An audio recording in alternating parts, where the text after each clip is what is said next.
ನನಗೆ ವೆಜಿಟೇಬಲ್ ಪಲಾವ್ ಇಷ್ಟ, ನನ್ನ ಮಗನಿಗೂ ಇಷ್ಟ, ಕ್ಯಾರೆಟ್ ಹಲ್ವಾ ಇಷ್ಟ. ನಾನು ನಾನ್ ವೆಜ್ ತಿನ್ನಲ್ಲ, ಬಟ್ ನಾನ್ ವೆಜ್ ನಾನೆಲ್ಲ ಮಾಡ್ತೀನಿ. ಬಿರಿಯಾನಿ ಮತ್ತೆ ನಾಟಿ ಕೋಳಿ ಸಾಂಬಾರು ಎಲ್ಲ ಮಾಡ್ತೀನಿ. ನನ್ಗೇನು ಅಷ್ಟೊಂದು ನಾನ್ ವೆಜ್ ಲೈಕ್ ಆಗಲ್ಲ, ಹಂಗಂತ ಅವ್ರಿಗೆ ನಾನು ಯಾವ್ದಕ್ಕೂ ಅವಾಯ್ಡ್ ಮಾಡಲ್ಲ. ಚಾಪ್ಸು, ನಾಟಿ ಕೋಳಿ ಹಾಗಾದ್ರೆ ಕುಕಿಂಗ್ ಎಲ್ಲ ಇಷ್ಟ. ತುಂಬಾ ಜೋವಿಯಲ್ ಕ್ವಶನ್ಸ್ ಇದು. ಎಂಟರ್ಟೈನ್ಮೆಂಟ್ ಅಂತ ಬಂದಾಗ ನಿಮ್ ಸಿನಿಮಾ ಹೊರತುಪಡಿಸಿ ಬೇರೆ ಯಾವ ಸ್ಟಾರನ್ನ ಇಷ್ಟಪಡ್ತೀರಾ? ಯಾವ ಸ್ಟಾರು? ಆಕ್ಟರ್ ಆಗ್ಬೋದು, ಆಕ್ಟ್ರೆಸ್ ಆಗ್ಬೋದು. ತುಂಬಾ ಜನ ಆ ಸಿನಿಮಾ ನೋಡಿದಾಗ ಕೆಲವೊಂದು ಯಾವ ಸಿನಿಮಾ ನೋಡ್ತಾ ಇದೀವಿ ಅವಾಗ ನಮ್ಮ ಮೂಡ್ ಹೇಗಿರುತ್ತೆ ಅದ್ರ ಮೇಲೆ ಡಿಪೆಂಡ್. ಅಂದ್ರೂ ನಮಗೆ ಪರ್ಟಿಕ್ಯುಲರ್ ಆಗಿ ಹೆಸರು ಹೇಳಬೇಕಲ್ಲ ನೀವು. ಆಕ್ಟರ್ ಯಾವ ಆಕ್ಟರ್ ಇಷ್ಟ ಅಂತಾನ? ತುಂಬಾ ಜನ ಇದ್ದಾರೆ, ಹೆಂಗ್ ಹೆಸರು ತಗೊಳ್ಳೋದು? ಎಕ್ಸಾಂಪಲ್ ನಂಗೆ ಪುನೀತ್ ತುಂಬಾ ಇಷ್ಟ ಆಯ್ತು ಆಕ್ಚುಲಿ, ಟು ಬಿ ಆನೆಸ್ಟ್. ನಂಗೆ ಅಪ್ಪು ತುಂಬಾ ಇಷ್ಟ. ಬಿಟ್ರೆ ಇವಾಗ ಬೇರೆ ಲ್ಯಾಂಗ್ವೇಜ್ ಅಲ್ಲಿಯೂ ಅಥವಾ ಎಲ್ಲ ಹೇಳ್ಬೋದು ನೀವು ಯಾರಾದ್ರೂ, ಯಾಕಂದ್ರೆ ಕಲೆಗೆ ಒಂದು ಬಾರ್ಡರ್ ಅನ್ನೋದಿಲ್ಲ. ಓಕೆ, ನಂಗೆ ತುಂಬಾ ಜನ ಇಷ್ಟ. ಮಹೇಶ್ ಬಾಬು ಇಷ್ಟ ಆಗ್ತಾರೆ. ತಮಿಳ್ ಇದು ಸಿನಿಮಾಗಳು ನೋಡ್ಬೇಕಾದ್ರೆ ವಿಜಯ್ ದಳಪತಿ ತುಂಬಾ ಇಷ್ಟ. ಅವ್ರದ್ದು action, dance, as an artist ನಂಗೆ ಅವ್ರದ್ದು ಪರ್ಫಾರ್ಮೆನ್ಸ್ ಎಲ್ಲ ಇಷ್ಟ ಆಗತ್ತೆ. When it comes to Bollywood, ಆಮೇಲೆ ಇವಾಗ ನೋಡಿ ನಮ್ಮ ಕನ್ನಡದಲ್ಲಿ ಇವಾಗ ಯಶ್ದು ತುಂಬಾ ಚೆನ್ನಾಗಿ ನಡೀತಾ ಇದೆ. PAN India star. Even Yash is a good performer, ಇಷ್ಟ ಆಗ್ತಾರೆ. ಬಾಲಿವುಡ್ ಎಲ್ಲ ನಂಗೆ ಇತ್ತೀಚೆಗೆ ನಾನು ಅಂದ್ರೆ ಇವಾಗ ಬಂದಿರೋ ಅಂತವ್ರದ್ದು ಯಾವ್ದಾದ್ರೂ ಸರಿ, ನೀವು ಯಾವ ಸಿನಿಮಾ ಪದೇ ಪದೇ ನೋಡೋ ಅಂತ ಸಿನಿಮಾ ಯಾವುದು? ನಾನು ಒಳ್ಳೆ ಕಂಟೆಂಟ್ ಕಾಮಿಡಿ ಸಿನಿಮಾ ಯಾವ್ದಾದ್ರು ಇರುತ್ತಲ್ಲ. ಈಗ ಫಾರ್ ಎಕ್ಸಾಂಪಲ್ ಈಗ ಪದೇ ಪದೇ ಕನ್ನಡ ಸಿನಿಮಾ ಆಗ್ಬೋದು, ಹಿಂದಿ ಆಗ್ಬೋದು, ತೆಲುಗು, ತಮಿಳು, ಕಲೆಗೆ ಫಸ್ಟ್ ಆಫ್ ಆಲ್ ನನ್ಗೆ ಈಗ ಸಿನಿಮಾ ನೋಡಕ್ ಟೈಮೇ ಇಲ್ಲ. ಅಷ್ಟೊಂದು ಬಿಸಿ ಆಗಿದ್ದೀರಾ? ಸಿನಿಮಾ ನೋಡಕ್ ಟೈಮ್ ಇಲ್ಲ. ಒಂದು ನನಗೆ ಸಮಯ ಸಿಕ್ತಾಗ ನನ್ ಸಿನಿಮಾ ನೋಡ್ಕೊತೀನಿ. ನಾನು ಅದಕ್ಕೆ ಪ್ರಶ್ನೆ ಹಾಗೆ ಕೇಳಿದೆ, ನಿಮ್ಮ ಸಿನಿಮಾ ಹೊರತುಪಡಿಸಿ ಬೇರೆ ಯಾವ ಸಿನಿಮಾಗಳನ್ನ ತುಂಬಾ ಸರಿ ನೋಡಿದ್ದೀರಾ? ಜಾಸ್ತಿ ಕಂಟೆಂಟ್ ಓರಿಯೆಂಟೆಡ್ ಸಿನಿಮಾಗಳು ನೋಡ್ತೀನಿ. ಬಿಟ್ರೆ ಕಾಮಿಡಿ ಸಿನಿಮಾಗಳು ಅದೆಲ್ಲ ನೋಡ್ತೀನಿ. ಓಕೆ, ಪರ್ಟಿಕ್ಯುಲರ್ ಆಗಿ ಒಂದು ಹೆಸರು ಹೇಳಕ್ ಆಗಲ್ಲ. ಫ್ಯಾಮಿಲಿ ಟೈಮಲ್ಲಿ ಈಗ ಎಲ್ಲದರಿಂದ ಒಂದು ಸ್ವಲ್ಪ ಫ್ರೀ ಆದಾಗ ನೀವು ಟ್ರಾವೆಲ್ ಅಂತ ಮಾಡೋದಾದ್ರೆ ಎಲ್ಲಿಗೆ ಟ್ರಾವೆಲ್ ಮಾಡ್ತೀರಾ? ಆರ್ ಯು ಟ್ರಾವೆಲ್ ಕ್ರೇಜಿನಾ? Travel crazy. ನಂಗೆ ಟ್ರಾವೆಲಿಂಗ್ ತುಂಬಾ ಇಷ್ಟ. ಈಗ ಹೇಳ್ತಾರಲ್ಲ, ದೇಶ ಸುತ್ತಬೇಕು ಇಲ್ಲ ಕೋಶ ಓದ್ಬೇಕಂತ. ಈಗ ಕೋಶ ಓದೋಷ್ಟೆಲ್ಲ ಪೇಷನ್ಸ್ ಇಲ್ಲ, ದೇಶ ಸುತ್ತಬೇಕು. ನಂಗೆ ದೇಶ ಸುತ್ತದೇ ತುಂಬಾ ಇಷ್ಟ. ಸೊ ನಮ್ಗೆ ಯಾವಾಗ ಸಮಯ ಇವಾಗ ನನ್ನ ಮಗ ಚಿಕ್ಕವನಿರೋದ್ರಿಂದ ನನಗೆ ಜಾಸ್ತಿ ಹೊರ್ಗಡೆ ಫಾರಿನ್ ಟೂರ್ ಎಲ್ಲ ಹೋಗೋಕ್ಕಾಗಿಲ್ಲ ಜಾಸ್ತಿ. ಇನ್ಮೇಲೆ ಹೋಗ್ಬೇಕು. ಮುಂಚೆ ಆದರೆ ಮದುವೆಗೆ ಮುಂಚೆ ಎಲ್ಲ ನಮ್ಗೆ ಯಾವ ಪ್ಲೇಸಸ್ ಇಷ್ಟ ಎಲ್ಲ ಹೋಗ್ತಾ ಇದ್ದೆ. ಶೂಟಿಂಗ್ ಮಾಡಿದ್ವಿ ಬ್ಯಾಂಕಾಕು, ಮಲೇಷ್ಯಾ, ಶ್ರೀಲಂಕಾ ಎಲ್ಲ ಕಡೆ ನಾವು ಶೂಟಿಂಗ್ ಮಾಡ್ಬೇಕಾರೆಲ್ಲ ಓಡಾಡ್ತಾ ಇದ್ದೆ. ಇವಾಗ ಇನ್ನ ನನ್ನ ಮಗನ್ ಕರ್ಕೊಂಡು ಜೊತೆಗೆ ಫ್ಯಾಮಿಲಿ ಟ್ರಿಪ್ ಮಾಡ್ಬೇಕು. So family trip, solo trip ಇಂದ ಈಗ family trip, solo trip, team trip, family trip. Okay. So ನೀವು ಉಳಿದಿಟ್ಟ ಸಮಯ ಸಿಗಲ್ಲ ಅಂತ ಹೇಳಿದ್ರಿ. ಸಮಯ ಸಿಕ್ಕರೆ ನೀವು ಮಾಡೋವಂಥ ಕೆಲಸ ಯಾವುದು? ಸಮಯ ಸಿಕ್ಕರೆ ಕುಕಿಂಗ್ ಮಾಡ್ತೀನಿ. ಕುಕಿಂಗ್ ಎಲ್ಲ ಇಂಟ್ರೆಸ್ಟ್. ಇವಾಗ ಏನಂದ್ರೆ ಜಾಸ್ತಿ ನನ್ನ ಮಗನ ಒಂದು ಅವನ ಒಂದು ಬೆಳವಣಿಗೆ, ಅವ್ನಿಗೆ ಬೆಳಗ್ಗೆ ಏನು ಮಾಡ್ಬೇಕು, ಬ್ರೇಕ್ಫಾಸ್ಟ್ಗೆ ಏನು ಮಾಡಬೇಕು, ಲಂಚ್ ಏನು ಮಾಡಬೇಕು, ಅವ್ನು ಏನು ಮಾಡಿದ್ರೆ ತಿಂತಾನೆ, ಅವ್ನಿಗೆ ಏನು ಮಾಡಿದ್ರೆ ಹೆಲ್ದಿ, ಈ ತರದ್ ಯೋಚನೆ. ಇವಾಗ ನಮಗಿಂತ ಜಾಸ್ತಿ ಪ್ರಿಫರೆನ್ಸ್ ನಾವು ಅವ್ರಿಗೆ ಕೊಡ್ಬೇಕು. ಇವಾಗ ನೋಡಿ ನಮ್ಗೆ ನಮ್ ತಾಯಿ ಮಾಡ್ಬೇಕಾದ್ರೆ ನಮಗ್ ಗೊತ್ತಾಗ್ತಾ ಇರ್ಲಿಲ್ಲ. ಈಗ ನಾನ್ ತಾಯಾಗಿ ನನ್ ಮಗನಿಗೆ ಮಾಡ್ಬೇಕಾದ್ರೆ ನನ್ಗೆ ನಮ್ ತಾಯಿ ಅವಾಗ ಎಷ್ಟು ಕಷ್ಟಪಟ್ಟಿದ್ರು ಅಲ್ವಾ ಅನ್ನೋದು ನಮ್ಗೆ ಇವಾಗ ಇನ್ನ ಜಾಸ್ತಿ ರಿಯಲೈಸ್ ಆಗ್ತಾ ಇದೆ. ಈಗ ಬರೀ ಅವಂದೇ ಮೈಂಡ್ ಅಲ್ಲಿ ಇರುತ್ತೆ. ಈಗ ನೋಡಿ ನಾನು ಇಲ್ಲಿ ಮಾಡ್ತಾ ಇದ್ರು ಅವ್ನ್ ಏನ್ ಮಾಡ್ತಾ ಇದ್ದಾನೆ, ಅವ್ನ್ ಹಾಲ್ ಕುಡಿದ್ನಾ ಇಲ್ವಾ, ಅವ್ನೇನ್ ಟಿಫನ್ ಮಾಡೋದ್ನ, ಇದನ್ನೇ ಯೋಚನೆ ಮಾಡ್ತೀನಿ. ಜಾಸ್ತಿ ಸ್ವಲ್ಪ ಕುಕಿಂಗ್ ಮಾಡ್ತೀನಿ. ಆಮೇಲೆ ನನ್ಗೆ ಮನೆ ನೀಟಾಗಿ ಇಟ್ಕೊಳ್ಳೋದು, ಮನೆ ಕ್ಲೀನ್ ಮಾಡೋದು, ಮನೆಗೆ ಏನಾದ್ರು ಥಿಂಗ್ಸ್ ತರೋದು, ಶಾಪಿಂಗ್.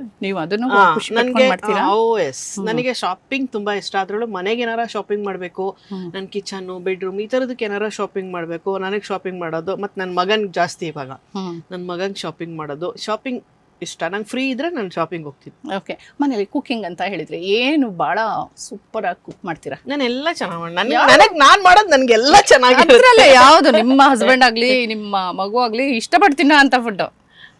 ನನ್ನ ಮಗನ್ಗೆ ಬೇರೆ ಟೇಸ್ಟ್, ನಮ್ಮ ಹಸ್ಬೆಂಡ್ ಇದ್ ಬೇರೆ ಟೇಸ್ಟ್. ನನ್ಗೆ ವೆಜಿಟೇಬಲ್ ಪಲಾವ್ ಇಷ್ಟ, ನನ್ನ ಮಗನ್ಗೂ ಇಷ್ಟ. ನಮ್ಮಮ್ಮ ಏನ್ ಇಷ್ಟಪಡ್ತಿದ್ರು, ನನ್ಗೇನ್ ಕೋಇನ್ಸಿಡೆನ್ಸ್ ಅಂದ್ರೆ ನಮ್ಮಮ್ಮ ಏನು ಇಷ್ಟಪಡ್ತಾ ಇದ್ರು ಅದನ್ನೇ ನನ್ನ ಮಗನೂ ಇಷ್ಟಪಡ್ತಾನೆ. ಕ್ಯಾರೆಟ್ ಹಲ್ವಾ ಇಷ್ಟ ಅವನಿಗೆ. ಆಮೇಲೆ ನಮ್ಮ ಹಸ್ಬೆಂಡ್ ಸ್ವಲ್ಪ ನಾನ್ ವೆಜ್ ಪ್ರಿಯರು ಅವರು. ನಾನು ನಾನ್ ವೆಜ್ ತಿನ್ನಲ್ಲ, ಬಟ್ ನಾನ್ ವೆಜ್ ನಾನೆಲ್ಲ ಮಾಡ್ತೀನಿ.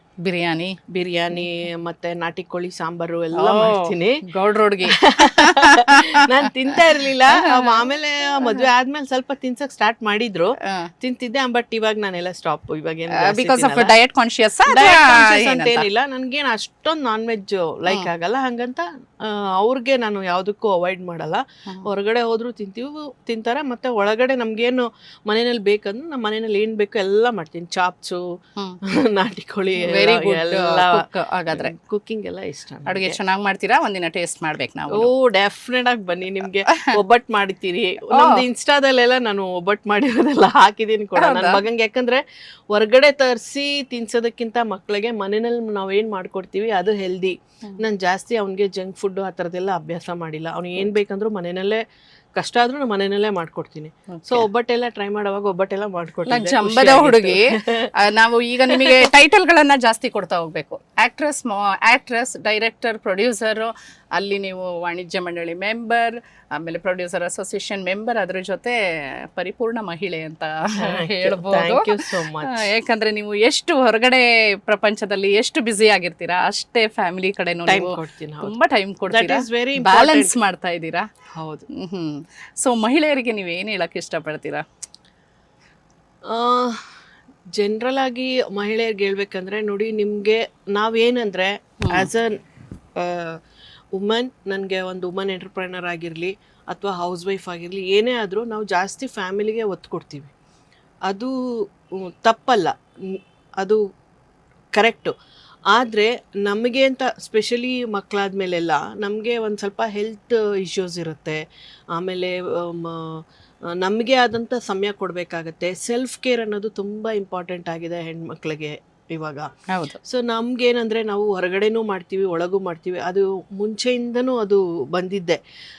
ಆದರೆ ಈಕ್ವಾಲಿಟಿ ಹೇಳ್ತಾನೆ ಇದ್ದಾರೆ, ಆದರೆ ಈಕ್ವಾಲಿಟಿ ಜಾಸ್ತಿ ಬರ್ತಾ ಇಲ್ಲ. ಎಲ್ಲೋ ಒಂದ್ ಕಡೆ ಅದು ಹೇಳಕ್ಕೆ ಕೇಳಕ್ಕೇನೆ ಸೀಮಿತ ಆಗ್ತಾ ಇದೆ. ಬಿಟ್ರೆ ಎಲ್ಲೋ ಒಂದು 40% ಜನ ಈಗಿನ ಜನ್ರೇಷನ್ ಅವರು ಹಸ್ಬೆಂಡು ಕೆಲ್ಸಕ್ಕೆ ಹೋಗ್ತಾರೆ, ವೈಫು ಕೆಲ್ಸಕ್ಕೆ ಹೋಗ್ತಾರೆ, ಇಬ್ರು ಶೇರ್ ಮಾಡ್ಕೊಂಡು ವರ್ಕ್ ಮಾಡ್ತಾರಪ್ಪ ಅನ್ನೋದು ತುಂಬಾನೇ ಕಮ್ಮಿ. ಆದರೆ ಹಳಬ್ರು ಎಲ್ಲರೂ ಯಾವಾಗಿಂದ ಮಾಡ್ಕೊಂಡು ಅದು ಅಭ್ಯಾಸ ಆಗ್ಬಿಟ್ಟು ಅವ್ರ ಸೆಲ್ಫ್ ಕೇರ್ ಬಗ್ಗೆ ಅವ್ರ ಕೇರೇ ತಗೊಳ್ಳಲ್ಲ. ನಿಮಗೆ ಆದಂಥ ಒಂದು ಜೀವನ ಇದೆ, ನಿಮಗೆ ಆದಂಥ ಒಂದು ಲೈಫ್ ಇದೆ. ಲೈಫ್ ಅನ್ನೋದು ತುಂಬ ಪ್ರೇಷಿಯಸ್ ಅಲ್ವಾ? ನಮಗೆ ಒಂದೇ ಬದುಕು. ಆ ಬದುಕನ್ನು ನೀವು ಸಹ ಬರೀ ನನ್ನ ಮಗಂಗೆ, ನನ್ನ ಗಂಡನಿಗೆ, ಅಪ್ಪ ಅಮ್ಮಂಗೆ, ಅತ್ತೆ ಮಾವಂಗೆ ಅಲ್ದಿರ ನಿಮಗೆ ಆದಂಥ ಒಂದು ಲೈಫ್ ಇರುತ್ತೆ. ಅದನ್ನು ನೀವು ಎಂಜಾಯ್ ಮಾಡಿ, ಅದನ್ನು ನೀವು ಮಿಸ್ ಮಾಡ್ಕೋಬೇಡಿ.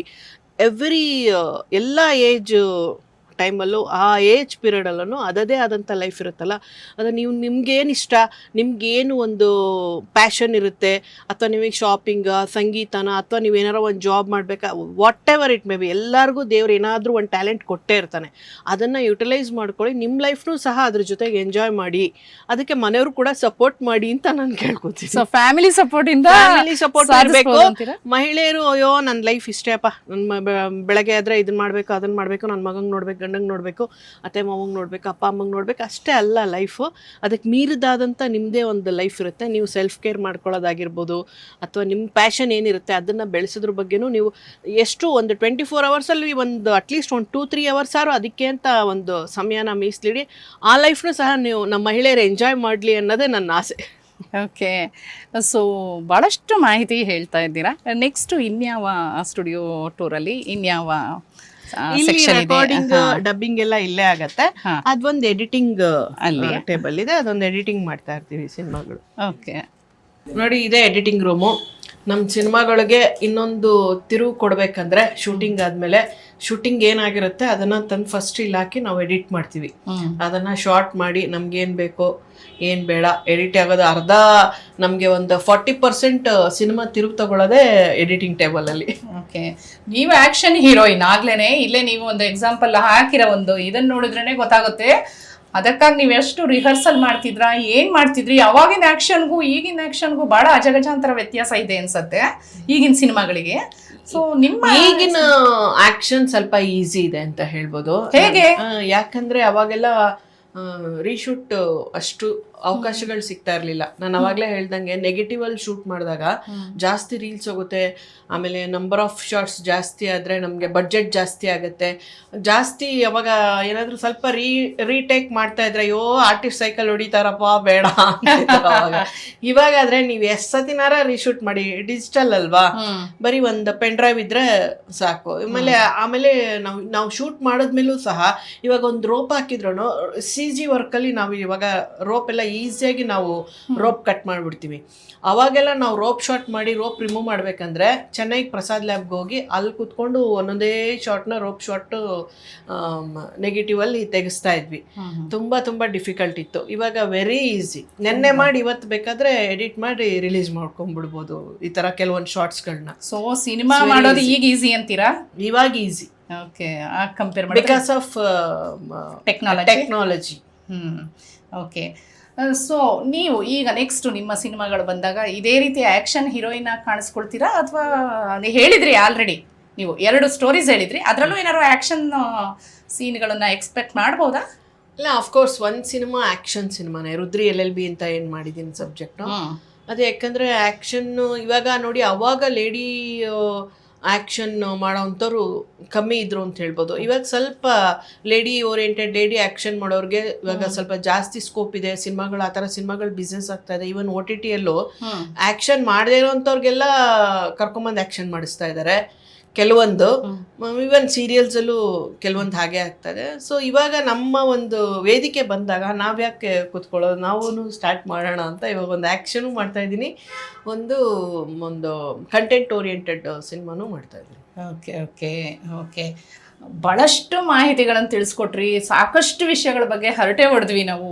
ನಿಮ್ಮ cinema life, family life, professional life, so ಎಲ್ಲದ್ರ ಬಗ್ಗೆ ನೀವು ಭಾಳ ಚೆನ್ನಾಗಿ ವಿವರಿಸಿದ್ರಿ. ನೀವು ಭಾಳ ಖುಷಿ ಆಯಿತು. ಸೊ ನಾವು ವಿಶ್ವವಾಣಿ TV ಸ್ಪೆಷಲ್ ಕಡೆಯಿಂದ ನಾವು ನಿಮಗೆ ಧನ್ಯವಾದ ಹೇಳಕ್ಕೆ ಇಷ್ಟಪಡ್ತೀವಿ. Thank you very much Priya ಅವರೇ. ನನಗೆ ಆ್ಯಕ್ಚುಲಿ ನಾನು ಯಾವಾಗಲೂ ಹೇಳ್ತಾ ಇರ್ತೇನೆ, ನಾನು ಏನೂ ಒಂದು ಪ್ರಿಪೇರ್ ಆಗಿರಲ್ಲ. ನನ್ನ ಮನಸ್ಸಿಗೆ ಅವಾಗ ಏನು ಬರುತ್ತೆ, ನನಗೇನು ಅನಿಸುತ್ತೆ ಅದನ್ನು ನಾನು ನೇರವಾಗಿ ಮಾತಾಡಿದ್ದೀನಿ.